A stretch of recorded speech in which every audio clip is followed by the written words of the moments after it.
உங்கள் மூட்டுகளில் நான் சொல்லக்கூடிய இந்த 3 அறிகுறிகள் இருந்துச்சு அப்படின்னா ஃப்யூச்சரில் நீங்கள் யாரையாவது ஒருத்தரை டிபெண்ட் பண்ணி தான் இருக்க போகிறீங்க. அது என்னென்ன அறிகுறிகள், அதை எப்படி சரி பண்ணுறது அப்படிங்கிறத இந்த வீடியோவில் பார்க்கலாம். Hi, I'm doctor Jayarupa, medical director at doctor Srivarma's wellness centre. முதல் விஷயம், உட்காந்தா எழுந்திருக்கும் போது ரொம்ப சிரமமாக இருக்குது. யாராவது ஒருத்தர் நம்ம கைப்பிடிச்சு தூக்கி விட மாட்டாங்களான்னு எதிர்பார்ப்பீங்க. ரெண்டாவது, மாடிப்படி ஏறும்போதோ இறங்கும்போதோ ரொம்ப சிரமமாக ஃபீல் பண்ணுவீங்க. மூணாவது, நடக்கும்போதே முட்டியில் நெட்டை உடையிற மாதிரி கழுக்குன்னு சத்தம் கேட்குது. இந்த 3 அறிகுறிகள் இருக்குது அப்படின்னா மூட்டில் தேய்மானம் ஸ்டார்ட் ஆயிடுச்சுன்னு அர்த்தம். மூட்டு வலியை நம்ம சந்திவாதம் அப்படின்னு சொல்லுவோம். அதாவது மூட்டுகளில் வாதம் அதிகரித்து குருத்தெலும்பும் அங்கே இருக்கக்கூடிய சைனோவில் ஃப்ளூயிடும் குறைய ஆரம்பிக்குது. இதனால தான் நீங்கள் நடக்கும் போதெல்லாம் கழுக்குன்னு சத்தம் கேட்க ஆரம்பிக்குது. வலி வந்தோன்னே நம்ம என்ன செய்கிறோம்? ஒரு வலி மாத்திரையை போட்டு கடந்து போயிடுறோம்.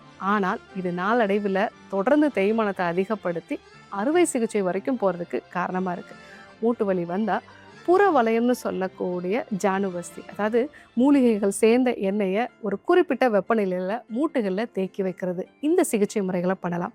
ரத்த ஓட்டத்தை அதிகப்படுத்துறதுக்கு, அதாவது நம்மளுடைய முட்டுக்கு மேலே இருக்கக்கூடிய தசைகளில் ரத்த ஓட்டத்தை அதிகப்படுத்துறதுக்கான அபியங்கன்னு சொல்லக்கூடிய சிகிச்சை முறைகளை ஃபாலோ பண்ணலாம். இது கூட கால்சியம் அதிகமாக இருக்கக்கூடிய உணவுப் பொருட்கள், முடக்கத்தான் கீரை, பரண்டை, பப்பாளி, முளைக்கட்டிய பயிர் வகைகள், இதெல்லாம் நீங்கள் ஃபாலோ பண்ணீங்க அப்படின்னா மூட்டு வலியிலேருந்து முழுமையாக விடுபடலாம். அறுவை சிகிச்சை வரைக்கும் போகணுங்கிற எந்த அவசியமும் கிடையாது. உங்கள் வீட்டில் இல்லை உங்கள் அப்பாவோ அம்மாவோ மூட்டு வலியினால் கஷ்டப்படுறாங்க, இல்லை உங்களுக்கு தெரிஞ்ச யாராவது மூட்டு வலியினால் கஷ்டப்பட்டுட்டு இருக்காங்க அப்படின்னா அவங்களுக்கும் இந்த வீடியோ ஷேர் பண்ணுங்கள். இந்த மூட்டு தேய்மானத்தை பற்றி உங்களுக்கு ஏதாவது சந்தேகங்கள் இருந்தது அப்படின்னா கமெண்ட்டில் சொல்லுங்கள். நம்ம டாக்டர்ஸ் இம்மீடியட்டாக உங்களுக்கு ரிப்ளை பண்ணுவாங்க.